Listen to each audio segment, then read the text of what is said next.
भगवान स्वयं पूर्ण है, उनमें अधूरापन नहीं है। तो भगवान के द्वारा निर्मित जितनी भी चीज़ें हैं वो अपने आप में पूर्ण हैं। और जैसे भगवान क्रिएट करता है, बना सकता है। इंग्लिश में भगवान के लिए गॉड शब्द आता है GOD।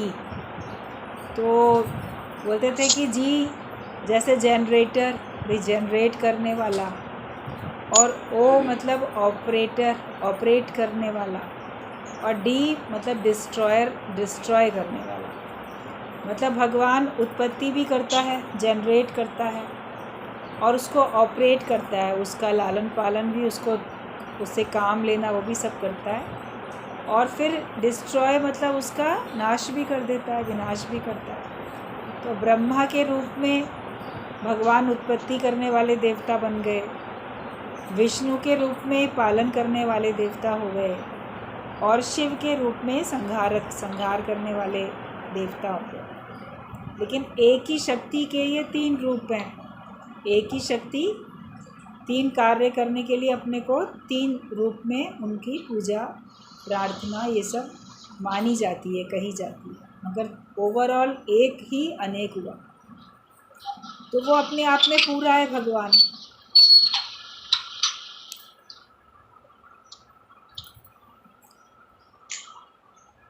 सबके माइक खुल गए हैं, बंद करो। मीरा का माइक बंद नहीं हुआ है अभी।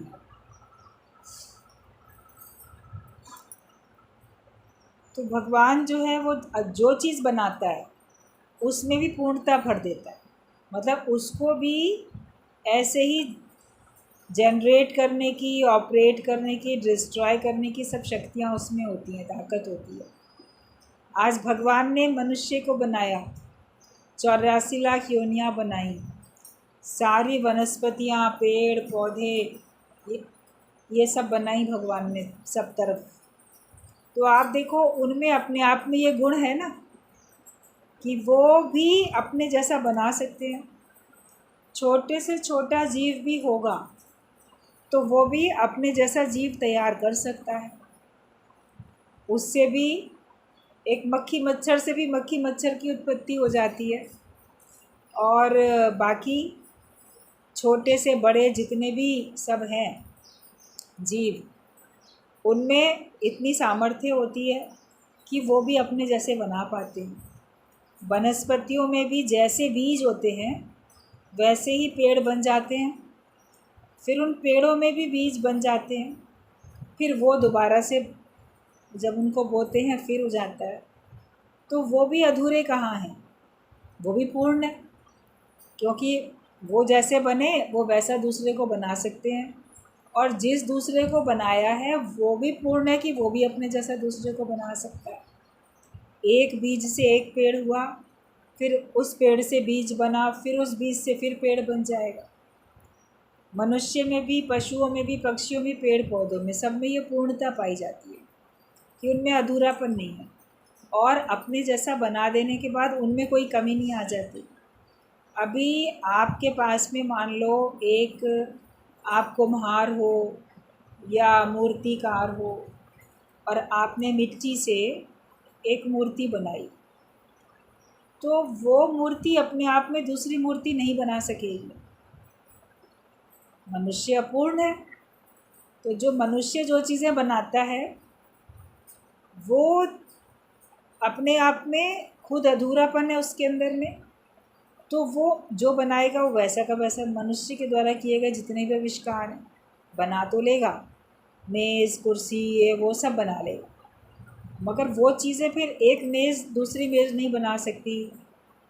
जड़ चेतन सब में भगवान की सत्ता होने के बावजूद भी उसमें उस तरह से नहीं हो सकता। और मिट्टी से मान लो मूर्ति बना रहा है, उसके पास लिमिटेड मिट्टी है, उसी मिट्टी से उसने एक मूर्ति बनाई। अब वो सोचे कि मैं इस मिट्टी में से थोड़ी सी मिट्टी निकाल के कोई दूसरी चीज़ बना दूँ। मान लो उसमें से निकाल के वो कोई दूसरी चीज़ बनाता है, दूसरी मूर्ति बनाता है, तो वो तो कम हो गई ना मिट्टी फिर, क्योंकि अब उसमें से 2 बन गई। तो पहले जितनी थी लंबाई चौड़ाई वज़न, तो उसी में से मिट्टी निकाल के दूसरी मिट्टी बनी, मूर्ति बनी, तो वो पहली वाली का तो वज़न भी, लंबाई चौड़ाई भी कुछ तो कम हो ही जाएगी, क्योंकि उसमें से मिट्टी घट गई है। मगर जो एग्ज़ाम्पल गुरुजी दे रहे थे, माँ के शरीर से रचना हुई, लेकिन माँ के शरीर में घटा बढ़ी थोड़ी हो गई, वो वैसे के वैसी रहती है, उसमें क्षमता भी वैसी बनी रहती है, उसमें कुछ कमी नहीं आती है। और जो बच्चे हुए तो वो बच्चे बड़े होकर फिर अपना गृहस्थ बनाते हैं। तो ये पूर्णता से पूर्णता की उत्पत्ति भगवान की सृष्टि में देखी जाती है। अब मनुष्य के अंदर जो अधूरापन है, जैसे भी बात बताई इन्होंने, नीरू जी ने, कि वो बिना गुरु के पूर्णता नहीं आ सकती। गुरु हमको पूर्ण होके रहना सिखाता है। इच्छाएं हमको अधूरेपन में ले आती हैं। कामनाएं कमी की निशानी है। जिसके अंदर कामनाएं होती हैं उसमें कमी है, तभी तो कामनाएं करता है। तो जब तक हम कामनाएं करते रहेंगे तब तक हम अधूरे हैं, और जब हम कामना कुछ न रखेंगे तो आप पाएंगे कि आप पूरे के पूरे हो। हमें अब कोई कमी नहीं है। जब हमें ब्रह्म ज्ञानी गुरु मिल जाते हैं, ज्ञान मिल जाता है, और उसके मिलने से आपके अंदर की इच्छाएं, कामनाएं ख़त्म हो जाती हैं, तब फिर आप देखोगे कि आपके अंदर में पूर्णता आ जाती है, भरपूरता आ जाती है, तृप्ति का अनुभव होने लगता है, आपके अंदर में एक स्थिरता आ जाती है। सारे गुण कितने सारे हमारे अंदर आते चले जाते हैं। गुरु का कहना होता है कि तुम जब तक जीव मान के चलोगे तब तक तुम्हारे अंदर अधूरापन है, लेकिन जब अपने को ब्रह्म जानोगे, आत्मा जानोगे, तब तुम्हारे अंदर में पूर्णता आ जाएगी। सच्चिदानंद स्वरूप हम हैं, लेकिन हम उस सत्य को भी जानते नहीं, अपने आनंद को भी नहीं जानते, और उस चैतन्यता में भी नहीं रहते। चित्त में भी हमारे जगत ही चलता है। तो चित्त में जब सत्य होगा तब हमारे अंदर आनंद होगा। तो अपने सच्चे स्वरूप में तो हमको गुरु ही लाते हैं, और वो आपको अनुभव होता है कि इस देह को धारण करने वाला मैं कितना विशाल हूँ। अभी बिल्डिंग बनी, कमरा बना, उसमें चारों तरफ दीवारें हैं, छत है, खिड़की दरवाजे सब है, लेकिन आकाश तो उसमें अंदर भी है, खाली स्थान। एक बाहर मैदान में भी आकाश है। तो जो आपको मैदान में ताजगी मिलेगी वो आपको कमरे के आकाश में नहीं मिलने वाली है। कमरे में तो चारों तरफ दीवारें भी हैं, खिड़की दरवाजे भी हैं, तो वहाँ के आकाश में आपको इतनी तरोताज़गी नहीं मिलती। तभी आप खुले में जाते हो, छत पे जाओ, बालकनी में जाओ, या किसी पार्क में जाओ, किसी भी मैदान में जाओ, तो वहाँ हमको तृप्ति, भरपूरता, और साथ में हमको जैसे बहुत ताजगी मिलती है, क्योंकि वहाँ कोई दीवारें नहीं हैं चारों तरफ। तो जब हमारे अंदर ये भेदभाव की दीवारें हट जाती हैं, मैं मेरे की दीवारें हट जाती हैं, तब आप उस विशालता में आ जाते। जैसे नहर में, छोटी नहर से फिर छोटी और नालियाँ काट के पानी के लिए खेतों में ले जाने के लिए बना लेते हैं। अगर आपने उसमें बीच में कोई लकड़ी का बड़ा सा तख्ता लगा दिया तो पानी अलग अलग महसूस होता है, इधर का पानी अलग है, इधर का अलग। लेकिन जैसे ही आप उस बीच वाले तख्ते को ऊपर उठा लेते हो तो दोनों तरफ का पानी 1 मिनट में मिलके एक हो जाता है, फिर वो एक ही हो जाता है। तो जीव और ब्रह्म मिलके एक हो जाता है, योग लग जाता है, जब हमारे अंदर ये मैं मेरे की भेदभाव की दीवार हट जाती है। तो वो जो हमारा स्वरूप है, जैसे आकाशवत बोला गया, आत्मा को आकाशवत बोला गया कि मैं वो आकाशवत हूँ। आकाश को कोई बांध नहीं सकता, वो विशाल है और वो निर्लेप न्यारा। धरती पे हर चीज़ टिक जाएगी, आप बैठे हो तो धरती पे बैठे हो, हर चीज़ धरती पे ही टिका के आपका आधार। मकान बनेगा तो धरती पे नींव खोद के टिकाएंगे, पेड़ भी धरती से जुड़े, हम भी उस पे खड़े हैं, बैठे हैं, लेटे हैं, चल रहे हैं, उसमें सब कुछ समाहित हो जाता है। लेकिन आकाश में कुछ भी टिकता नहीं। कभी बड़ी धूल उड़ती हुई दिखाई देगी आकाश में, लेकिन उसमें टिकेगी थोड़ी। थोड़ी देर बाद आप देखोगे सब नीचे बैठ गई धूल सारी। धुआं, धूल, जो भी कुछ हमको दिखता है वो सब टिक जाता है। अभी आप आकाश में कोई भी चीज़ डालो, रखो, तो नीचे ही गिर जाएगी, उसमें टिक नहीं पाएगी। तो जब हम आत्मिक स्वरूप में आते हैं तो हमारे अंदर एक भी नाम रूप टिकता नहीं, हमारे अंदर कुछ भी नहीं है, हम एकदम शून्य हैं, वैक्यूम में, और उसमें कोई कमी नहीं। जो चीज़ बनी उसमें कोई कमी हो सकती है। आप कितना भी अच्छा कुछ बनाओ तो उसमें फिर लगेगा ये कमी है, ऐसा कर लेते तो, और वैसा कर लेते। अब जहाँ शून्य है तो उसमें क्या कमी है? वो तो है ही शून्य, वो तो है ही खाली। खालीपन में क्या कमी है? भरे में कमी आएगी, छोटा ग्लास है कि बड़ा ग्लास है, इतना भरा इतना खाली, अभी भर गया, अभी खाली हो गया, अभी और भर दो। मगर जहाँ आकाश ही आकाश है वहाँ पे कुछ भी नहीं है। तो गुरु का कहने का मतलब ये होता है कि तुम पूर्णता में रहो। अपने मन के विचार ऐसे बनाओ कि तुम पूर्णता में रहो, कि ये देह मैं नहीं हूँ, देह को धारण करने वाली वो सत्ता, वो शक्ति मैं हूँ, वो सच्चित आनंद स्वरूप मैं हूँ। मैं ये हाथ नहीं, पैर नहीं। बड़ा अच्छा एक भजन भी है इसके ऊपर, कभी बताएंगे, सुनाएंगे आप लोगों को।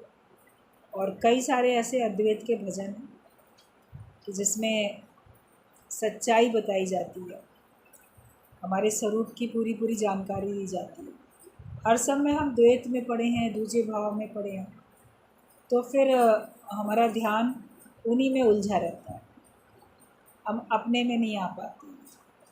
लेकिन गुरु हमको अपनी ओर दृष्टि डालना सिखाता है, अपना रूप पहचान, समझमम दर्शन यही भगवान।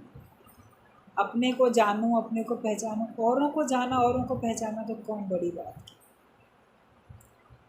अपने को ही नहीं जाना।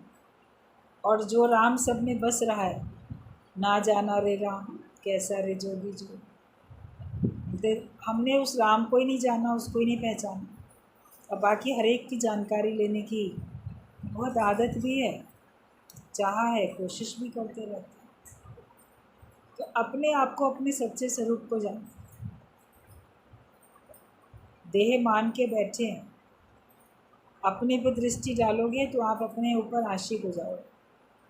जो दृष्टांत एक आप लोग सुनते हो, सत्संग में बताया जाता है कि राजा के राज दरबार में राज नर्तकी गाती भी थी, डांस भी करती थी, उसके सब टीम के लोग थे, बजाते भी थे, मनोरंजन होता था। तो वो जो करती थी नृत्य, डांस करती थी, तो उसके जितने गीत होते थे वो नर्तकी अपनी तरफ आकर्षित करने के लिए करती थी कि मैं क्या नहीं, मेरी सुंदरता, मेरे हाव भाव, मेरा ये, मेरा वो। उसके डांस में, उसके गाने में ऐसे ऐसे शब्द होते थे जिससे लोग नर्तकी की ओर आकर्षित होते थे। तो राजा भी उसी की ओर आकर्षित होता था। काफ़ी समय के बाद में नर्तकी का शरीर शांत हो गया, तब राजा को बहुत दुख हुआ। इतनी सुंदर, इतनी अच्छी, इतना अच्छा गाती थी, इतना अच्छा नाचती थी, चली गई। उसको बड़ी कमी खलती थी। समय पाके राजा का भी शरीर शांत हुआ। उससे पहले उसने अपने बेटे का राज तिलक किया, ये राजा उसको बनाया। बेटे को कहा कि ये मेरे बाद यही राजा बनेगा, बनते ही थे। उधर वो जो राज नर्तकी जिसकी मृत्यु हो गई थी, उसकी लड़की थी, वो बड़ी होके वो राज नर्तकी बन गई, अपनी माँ की जगह उसने ली। इधर पिता की जगह इसके बेटे ने ली। अब उसका बेटा राजा बन गया और नर्तकी की बेटी राज नर्तकी बन गई।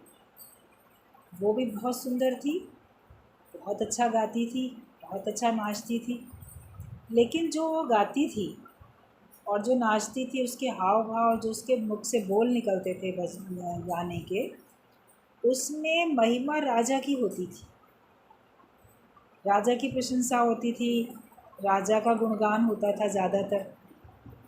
तो राजा जब वो सुनता था, देख भी रहा है बड़ी सुंदर नर्तकी नृत्य कर रही है, लेकिन जो कुछ वो बोल रही है वो सुन के वो अपनी तरफ ध्यान देता था। क्योंकि बोलती थी, राजा तुम क्या नहीं हो, तुम इतने वीर, इतने बहादुर, इतने गुणवान।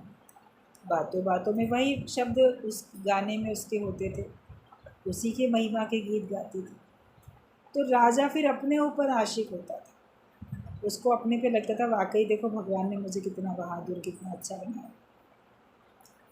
तो जब आगे समय पाके जब उस नर्तकी का देहांत हुआ, तो राजा को उसकी मृत्यु पे ऐसे कोई उस हिसाब से वियोग वाला दुख नहीं, क्योंकि वो अपनी महिमा में स्थित था। उसने अपने को जान लिया था, अपने को पहचानता था, तो उसे कोई कष्ट नहीं हुआ। तो ये तो दृष्टांत गुरुजी बताते थे सत्संग में। सिद्धांत बहुत अच्छा कि जगत वाले जो हैं वो तुम्हारे आगे अपनी महिमा गाते हैं, पहली वाली नर्तकी की तरीके से। हमको देखो, हम क्या नहीं है, हमने तुम्हें जन्म दिया, हमने तुम्हें पाला। माँ बाप भी तो अहंकार करके बच्चों को जताते रहते, तुम्हारे लिए इतना किया, तुम्हारे लिए उतना किया। फिर बड़े हो जाएंगे तो पत्नी गाएगी पति से, तुम्हारे लिए इतना मरती खपती हूँ, ये करती हूँ, वो करती हूँ। तो पति सोचेगा वाकई ये ना हो तो मेरा तो काम ही ना चले। और पति भी पत्नी के आगे गाएगा, मैं खिलाता पिलाता हूँ, मैं ना रहूँ तो तुम किसी काम की ना रहो, वैसा वैसा। तो सारा संसार जो आपको मिलेगा वो आपको ये जताएगा कि वो तुम्हारे लिए बहुत कुछ कर रहा है और बहुत इम्पोर्टेंट है वो ना हो तो तुमको बड़ी परेशानी हो जाएगी। तो हमारा मन जाने अनजाने उन सब का आधार ले लेता है। हम अपने आप को नहीं जानते, अपने को नहीं पहचान पाते, और हमारा मन वो आधार ले लेता है कि वाकई इनके बिना तो मैं अधूरा हूँ, इसके बिना मैं अधूरा, पैसा ना हो तो मैं अधूरा, शरीर का स्वास्थ्य अच्छा नहीं है तो मैं अधूरा, परिवार मेरे पास नहीं है तो अधूरा, पति नहीं है तो, पत्नी नहीं है तो, पुत्र नहीं है तो, पुत्री नहीं है तो, माँ बाप भाई बहन जो भी है, मेरे पास ये नहीं वो नहीं। नहीं है तो अपने में अधूरापन समझते हैं, ना होने पर भी अपने में पूर्णता नहीं समझते। भगवान ने तो सारी सृष्टि बना दी तो भी वो पूर्ण है, और जब समेट देता है, प्रलय हो जाती है तो भी पूर्ण है। वो थोड़ी बोलता है कि सारा संसार मिट गया, मैं अधूरा रह गया। भजन भी चूँकि खुद अधूरे होते हो तो गा लेंगे, श्याम के बिना राधा अधूरी तो राधा के बिना श्याम अधूरे। उनको भी अधूरा अधूरा गाते हैं बैठ के, जबकि भगवान कोई अधूरा थोड़ी होता। लेकिन चूँकि खुद अपने अंदर मैं अधूरापन, तो उस तरह से गाएंगे भजन, उसमें लोगों को बड़ा आनंद आएगा। अब वो तो राधा तो उनकी अलग से कोई नहीं है, लेकिन उसकी शक्ति है। जैसे आप और आपकी शक्ति आपसे अलग नहीं है, आपकी शक्ति को आपसे अलग करके थोड़ी रख सकते हैं। आप इतना वज़न उठा सकते हो, आप इतने शक्तिशाली हो, आपके पास शारीरिक बल है या आपके पास आत्मिक बल है, तो आप और आपका बल अलग थोड़ी है। नृत्य और नृत्यकार अलग अलग थोड़ी हैं। भाई मैंने फ़लाना डांस किया, मैंने भरतनाट्यम किया या कथक किया या कुछ और किया, तो वो डांस तो अलग अलग कहलाया अपने एक्शन के हिसाब से।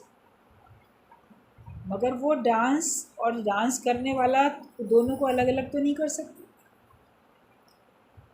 कि डांस करने वाला अलग है और उसका डांस अलग रखा हुआ है। कि उसी के ही हाव भाव हैं जो कि नृत्य कहलाते हैं। इसने बहुत अच्छा नृत्य किया, बोलने में आ जाता, लेकिन नृत्य और नृत्यकार एक ही तो है, अलग अलग तो नहीं है।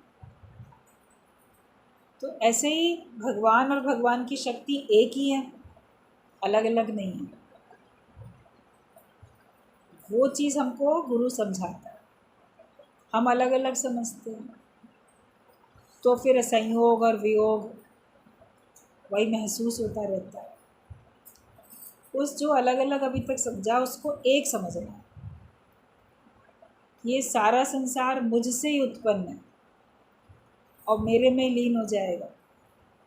पांच तत्व को तन रच्यो, जान्यो चतुर सुजान, जहते उपजे नानका लीन ताहे लीमा, कि जिसमें से उत्पन्न हुआ उसी में लीन हो जाएगा, उस अपनी महिमा में आ जाओ। व्यवहारिक बुद्धि होती है या व्यवहार के लिए आपको जगत में विचरण करना पड़ता है, लेकिन वो आपका पार्ट प्ले हो, ये नहीं मन में भाव हो कि मैं कर रहा हूँ और मेरा लाभ या मेरी हानि हुई है। ये एक लीला चल रही है, जैसे भगवान की राम लीला, कृष्ण लीला सब चल रही है, ऐसे हर एक की भी अपनी अपनी लीला चल रही है, हर एक का अपना अपना ड्रामा है। जग ऐसे ही है, इसमें कोई आते हैं कोई जाते हैं। अभी गुरु जी की बात चल रही थी, आप लोग सुन रहे थे कि कोई आए कोई जाए, ये तो आने जाने की बाज़ार है। कोई आता है तो बड़े खुश होते हैं, जाता है तो बहुत रोते हैं, क्योंकि उनके जाने से हम अपने को अधूरा समझने लगते हैं। जो अपनी पूर्णता में आ जाएगा उसको फिर कभी कोई कष्ट नहीं होगा, किसी भी हाल में उसको दुख नहीं होगा। और अगर हम अधूरे अपने को मानते हैं जीव भाव के कारण से, आधार लेके बच्चे हैं, जब तक आधार लेके बच्चे हैं तब तक हम अधूरे ही हैं। लेकिन जब मैंने किसी का आधार नहीं लिखा तो मैं अपने आप में भरपूर हूँ, अपने आप में पूरा। इसलिए ज्यों का त्यों भरपूर, हम ज्यों के त्यों भरपूर रहते। बाकी तो पांच तत्व जहाँ से बने वहीं पे लीन हो गए जाके। बनेगी बिगड़ेगी, लेकिन दुनिया तो फिर भी यहीं रहेगी। न जाने युगों युगों से कितने लोग आए, कितने चले गए, फिर भी संसार तो वैसे ही चल रहा है। भगवान की सृष्टि में कभी कमी नहीं होती, उसमें तो वृद्धि वृद्धि होती है। कई साल पहले अपने देश की या पूरे विश्व की कितनी जनसंख्या थी, आज कितनी है। तो ईश्वर की सृष्टि में तो बढ़ोतरी हुई। आप ही लोग सब लोग कहते हो ना, पहले इतनी पॉपुलेशन थी अब इतनी हो गई, तो बढ़ी हुई तो बताते हो। आपके घर में घट गए लोग, पहले ना इतना बड़ा परिवार था, आपका धीरे धीरे सब खत्म हो गया। कोई साथ छोड़ के चले गए, कोई जीवित नहीं रहे, कोई कैसे कोई कैसे। तो आपके परिवार में तो लोग घट गए मान लो, लेकिन भगवान के परिवार में तो बढ़ गए। तो जब हम जीव सृष्टि में रहते हैं तो अधूरापन, लेकिन जब ईश्वर सृष्टि में आते हैं तो हमारे अंदर में पूर्णता आ जाती है। तो भगवान के परिवार को अपना परिवार समझते हैं तो हमको पूर्णता आ जाती है।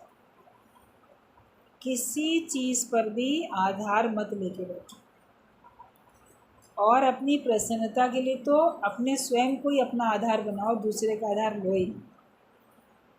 ये ऐसा होगा, ऐसी परिस्थिति होगी तो मैं खुश होऊंगा, ऐसा होगा तो ऐसा होगा, ये सब दिमाग में नहीं रखो।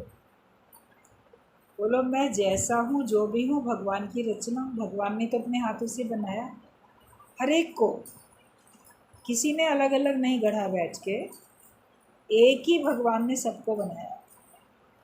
आप स्वयं उसके हाथों से निर्मित हो, उसकी सर्वश्रेष्ठ आप कलाकृति हो। भगवान ने सारी सृष्टि बना दी, मगर भगवान को भी संतुष्टि नहीं हुई। उनको लगे कुछ अभी और कमी है, कुछ और भी ऐसा बनना चाहिए। तब उन्होंने मनुष्य शरीर की, मनुष्य की रचना की। मनुष्य को बनाने के बाद बोले अब ये बन तो गया, लेकिन ये अभी चल फिर नहीं रहा है। सारे देवी देवताओं ने अपनी अपनी शक्तियाँ दे दी, एक एक अंग को एक एक देवी देवता की शक्ति मिल गई। तो भी वो चल नहीं रहा था, आँख नहीं खोल रहा था, बोल नहीं रहा था। तो बोले अब क्या करें? तो भगवान ने कहा जब तक मैं इसमें प्रविष्ट नहीं होऊंगा तब तक ये नहीं चलेगा।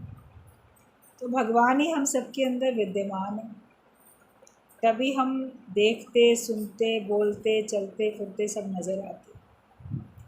तो अपने को कितना भाग्यशाली जानो कि मैं सर्वश्रेष्ठ 84 लाख योनियाँ भगवान ने बनाई, मनुष्य को प्रबुद्धि नहीं बढ़ाई। भगवान ने मनुष्य को तो बढ़ाई थी कि सबसे अच्छा वही है।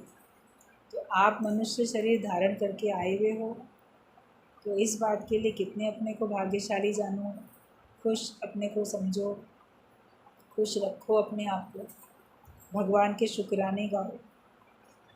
और कहते हैं सोने पे सुहागा हो गया कि हमें ब्रह्म ज्ञान मिल गया। मनुष्य जन्म हो और गुरु अंग संग, गुरु भी साथ में हो, मनुष्य जन्म हो, सत्संग तुम्हारे साथ हो, गुरु तुम्हारे साथ हो, ज्ञान तुम्हारे साथ हो, तो जैसे कि सोने पे सुहागा, अच्छा उसमें और अति अच्छा हो।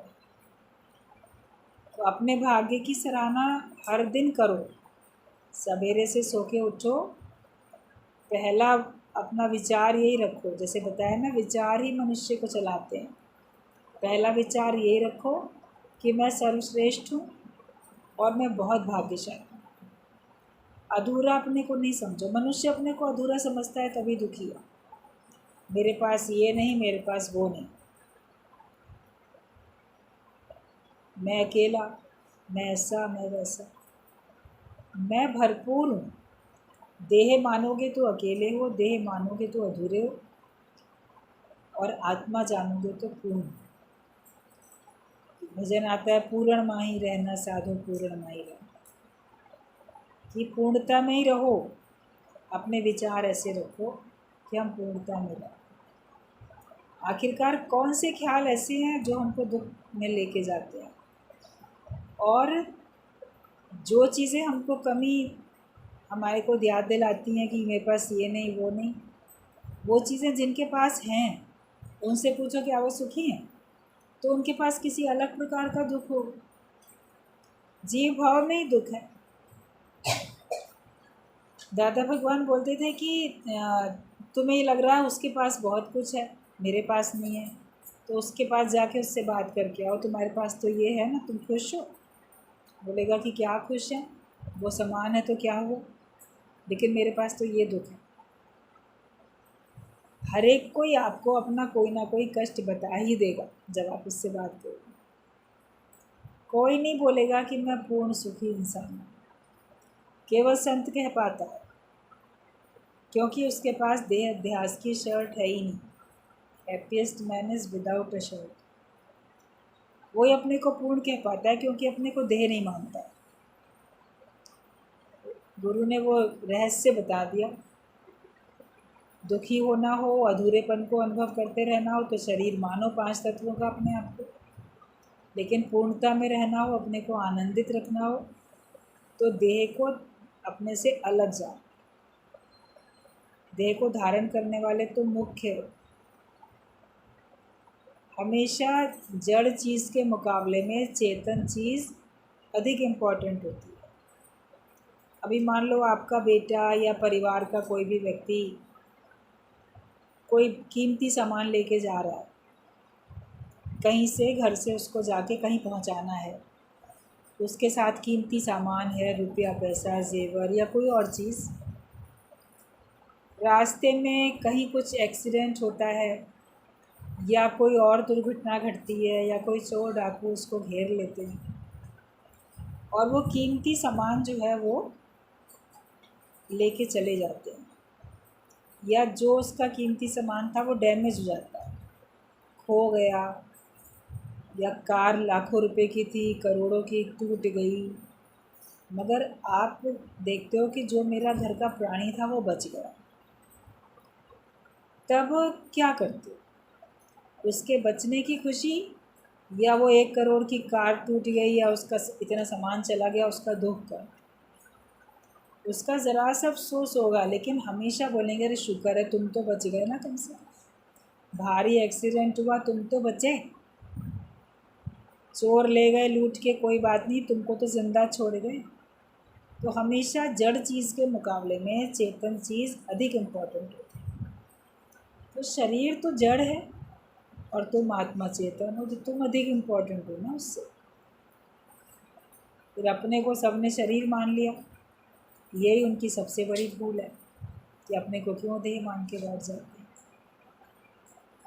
जो संसार में तुम्हारे पास प्राप्त है वही मेरे लिए पर्याप्त है, ये मान के संतुष्ट रहो। अधिक के लिए प्रयास करो, उसमें कोई मनाही नहीं। आपके पास एक दुकान है, आप 4 दुकानें बना लो, एक फैक्ट्री है, आप 10 फैक्ट्रियाँ लगा लो, जो जितनी आप में सामर्थ्य है भले आप कर सकते हो, लेकिन मन अपना अटकाओ नहीं माया में, मन अपने स्वरूप में टिका, उसमें आसक्त नहीं हो जाए। तब तो फिर आपका जो भी व्यवहार है वो आपके लिए कष्टकारी और बंधनकारी नहीं है, वरना जगत में रहते रहते जगत का रूप बन जाते हैं और फिर वो हमें बहुत कष्ट देता है। उसी कारण से हम बंधन में भी आते हैं, अपने ही बनाए हुए जाल में हम फंस जाते हैं। सारा संसार अपने ही बनाए हुए जाल में तो फंसा है, हम ही ने इस जगत को पकड़ के रखा, हमें इस जगत से छुटकारा पाना, जो सुखी होना चाहते हैं तो। वरना जितना झमेला आपके पास है उसमें मन अगर अटका लिया तो दुखी हो। लेकिन उस झमेले को भी, जैसे कल भी बात चल रही थी गुरु जी की, कि उसमें भी कंगालपने से जंजालपना अच्छा, उसमें भी समझो मनोरंजन। कि आपके पास घर है, परिवार है, लोग हैं, मान लो कहना नहीं सुनते हैं, चिक चिक किट किट होती रहती है, तो भी अब वो लोग ये छोड़ के चले जाएं, ऐसा वैसा। गुरु जी बोलते थे कंगालपने से जंजालपना अच्छा। आप बोलते हो बहुत जंजाल है, मतलब जैसा है ठीक है, वो सोचो कि मनोरंजन हो रहा है हमारा। वरना तो कोई अगर नहीं होगा बोलने वाला, घर में बिल्कुल अकेले रहोगे तो भी आप परेशान रहोगे, कोई है ही नहीं। कोई होता और है तो फिर आपके हिसाब से थोड़ी हो। एक बार बहुत पहले की बात है, तो जैसे घर बन रहा था, काम चल रहा था, तो तभी के जो पेंटर वगैरह, मज़दूर मिस्त्री, तो वो लोग जो आते थे, तो उसमें जो भी घर का मालिक होता है, जेंट्स लोग फिर काम करवाते हैं। उसमें कई बार किसी किसी का स्वभाव होता है, अरे ये क्यों गलत कर दिया, ऐसा वैसा, डांट डपट करनी, तो वो होती थी।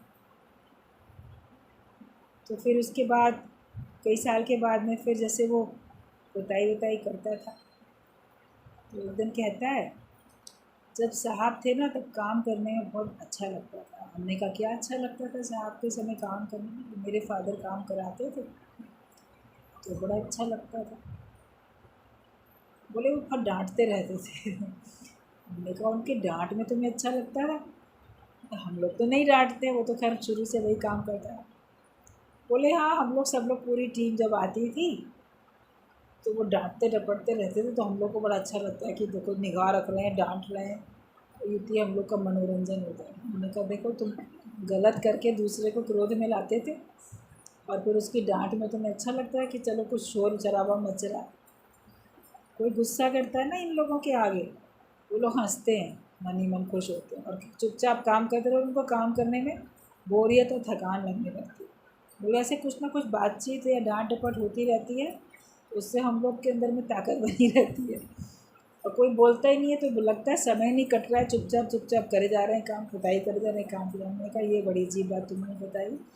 ये मैंने कहा अच्छा हुआ आज हमारे फादर नहीं है जीवित तुम्हारे सामने, वरना अब तुम्हें इस बात पे फिर डांटते हैं कि तुम ज़बरदस्ती हमको गुस्सा दिलाते थे। तो संसार में ये होता है कि जो ये सब चलता रहता है ना घर में, शोर शराबा ये सब, तो वो भी एक प्रकार का मनोरंजन है। तभी गुरु जी कहते थे कि कंगालपने से जंजालपना अच्छा है, कम से कम तुम्हारा कुछ ना कुछ काम चल रहा है। लेकिन ये अलग बात है कि गलत काम करो नहीं, जानबूझ के किसी को क्रोध दिलाओ नहीं। ज्ञानी कभी जानबूझ के किसी को क्रोध नहीं दिलाएगा, और वो खुद भी शांत रहेगा, दूसरे को भी शांति का अनुभव कराएगा।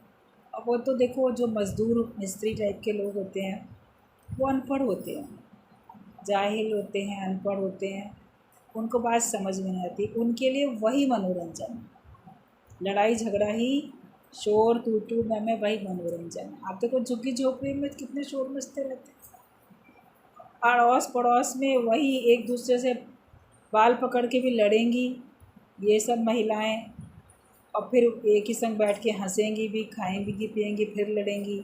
घर में भी ऐसे इन लोग का ये मनोरंजन रहता है, क्योंकि उनकी वैसे ही बुद्धि होती है। लेकिन जो विद्वान होते हैं, पढ़े लिखे होते हैं, वो अपना मनोरंजन इस लड़ाई झगड़े कलह क्लेश में थोड़ी समझते हैं, उनका अलग होता है। इसलिए आपका टेम्परामेंट और लेबर क्लास का इन लोग का टेम्परामेंट मैच नहीं करता, और उनसे मैच करने की कोशिश भी नहीं करो। गुरु जी कहते थे कि इतनी मोटी बुद्धि के लोग हैं, ये लोग ऐसे हैं, तुम लोग बोलते हो, तो अगर उसमें बुद्धि होती तो वो भी तुम्हारी तरह ऑफिसर होता ना, तो तुम्हारी तरह चपरासी या नौकर क्यों होता?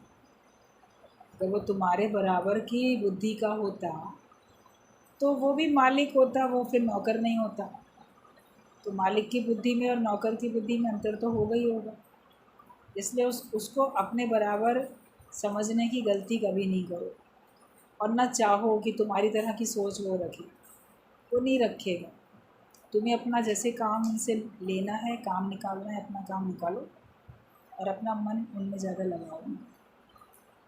गुरु के ज्ञान से हम देखते हैं हर एक के अंदर में वास्तव में मन में शांति आती है, वरना छोटी छोटी बातों में अपनी गलती नहीं भी होती है, दूसरे की गलती होती है, उसमें भी लोगों को बड़ी अशांति होने लग जाती है। तो कहीं कुछ होता रहता है। आप अपनी महिमा में स्थित रहो, अपने आप में पूर्णता के अनुभव में रहो। हम सोचेंगे किसी ने ये कह दिया, क्यों कह दिया, ऐसा कह दिया, वैसा कह दिया, ऐसा क्यों हो गया। संसार है, इसमें सब कुछ चलता ही रहे, लेकिन हर हाल में जो अपने को स्थिर रखे वही तो ज्ञानी है। जब अनुकूल परिस्थिति होती है तब तो सभी लोग खुश रहते हैं, अनुकूलता में तो सभी लोग खुश रहते हैं, लेकिन जब प्रतिकूलता होती है उसमें ही तो ज्ञानी भी खुश रह पाता है, अज्ञानी थोड़ी रहता है। प्रतिकूलता में भी शांति में वही रह सकता है, वरना बाकी लोग तो बड़ी हाय हाय करेंगे, शोर मचाएंगे। तो भाव अपने ऐसे रखो कि मेरे अंदर कोई कमी नहीं है, मेरे अंदर भगवान विद्यमान है, मैं भगवान का रूप हूँ, मेरे अंदर कोई कमी नहीं है। और वो पूर्णता बिना ज्ञान के नहीं आती। हमारे अंदर यही अधूरापन था कि हमारे अंदर ज्ञान नहीं था, वो गुरु दे देता। बाकी तो सब कुछ सबके पास होता ही है ना, तो कोई कमी थोड़ी होती है, सबके पास सब कुछ होता है, कम या ज़्यादा। अपना अपना जीवन सभी जीते, पेट सभी भर लेते। अपना जीवन ज्ञान के हिसाब से बनाएं और हम लोग रहें तो पूर्णता में।